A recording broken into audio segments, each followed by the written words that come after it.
What is the true relationship between the ruler and the ruled? Who has rights over whom? Imam Ali in Nahjul-Balagha reveals a profound truth about justice is a mutual relationship. It is a system of rights and duties that flows both ways. The ruler has rights over the people. This is the foundation of a just society. Imam Ali said, Allah has given me a right over you and awarded you a similar right over me.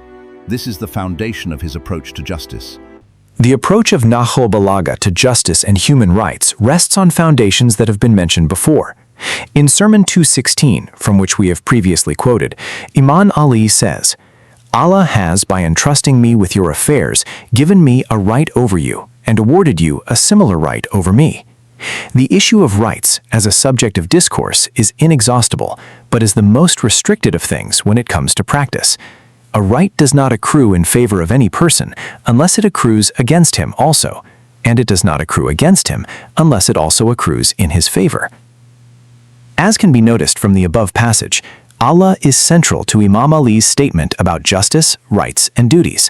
But Imam Ali's stand is opposed to the aforementioned view, according to which Allah has bestowed rights on only a handful of individuals, solely responsible to him, and has deprived the rest of people of these rights, making them responsible not only to him, but also to those who have been granted by him the unlimited privilege to rule others.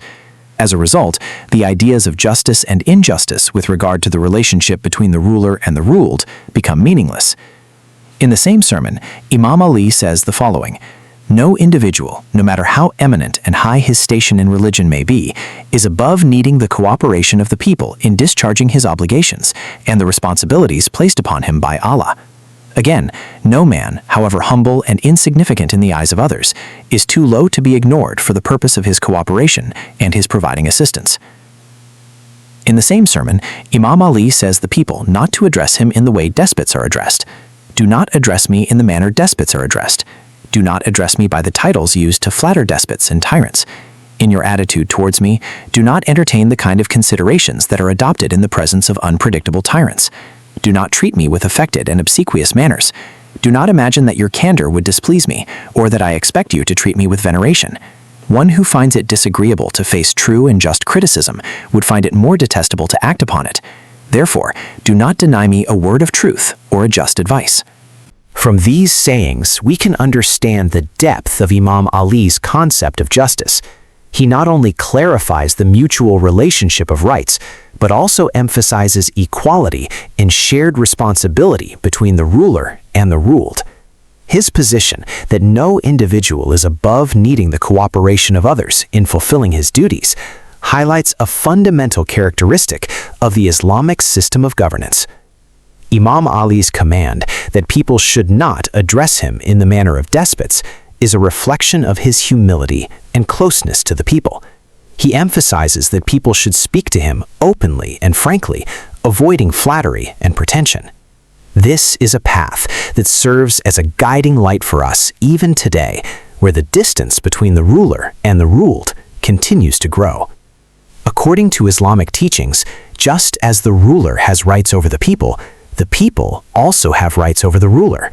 This is a system of mutual rights and duties that provides the foundation for a balanced and just society. Imam Ali beautifully expressed this reality when he said that a right does not accrue in favor of any person unless it also accrues against him. This concept is central to modern democratic systems, where citizens have the right to voice their opinions against their rulers.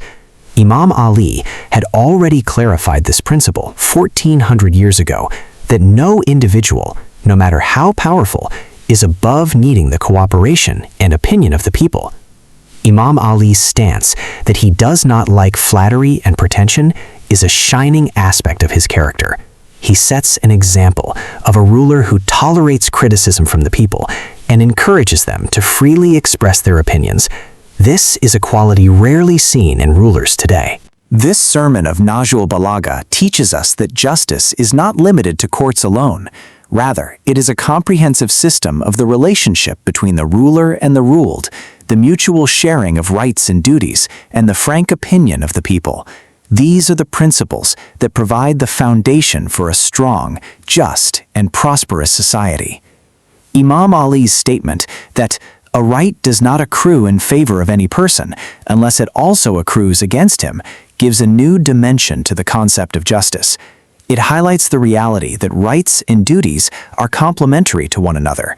Just as a person has rights over others, others also have rights over him. This concept is of great importance in today's world, where maintaining a balance between rights and duties is a significant challenge. Imam Ali's saying reminds us that for a balanced and just society, we must remember our duties while demanding our rights. This sermon of Nahjul-Balagha serves as a guiding light for all those who seek to build a just and equitable society. It teaches us that justice is not just a theory, but a practical path that must be adopted in everyday life. Imam Ali's vision of governance is one where the ruler is not above the law, but is accountable to both Allah and the people. He rejected the notion that the ruler has absolute power and the people have no rights. Instead, he established a system where the ruler is a servant of the people, a trustee of their affairs, and accountable for his actions. This vision is in stark contrast to the philosophies of Hobbes and the distortions of the church, which stripped the people of their rights and made the ruler the sole authority. Imam Ali's approach restores dignity and rights to the people, making them partners in governance and holding the ruler accountable to them. The equality and shared responsibility that Imam Ali emphasizes are the foundations of a just society. When the ruler and the ruled recognize their mutual rights and duties, when the ruler listens to the people and the people hold the ruler accountable, then justice prevails and society prospers. This is the legacy of Imam Ali and the teaching of Nahjul-Balagha. It is a legacy that is as relevant today as it was 14 centuries ago. In a world where oppression and injustice are rampant, Imam Ali's teachings provide a beacon of hope and a path to justice. May Allah grant us the wisdom to understand the teachings of Imam Ali on justice and governance, and the strength to implement them in our lives.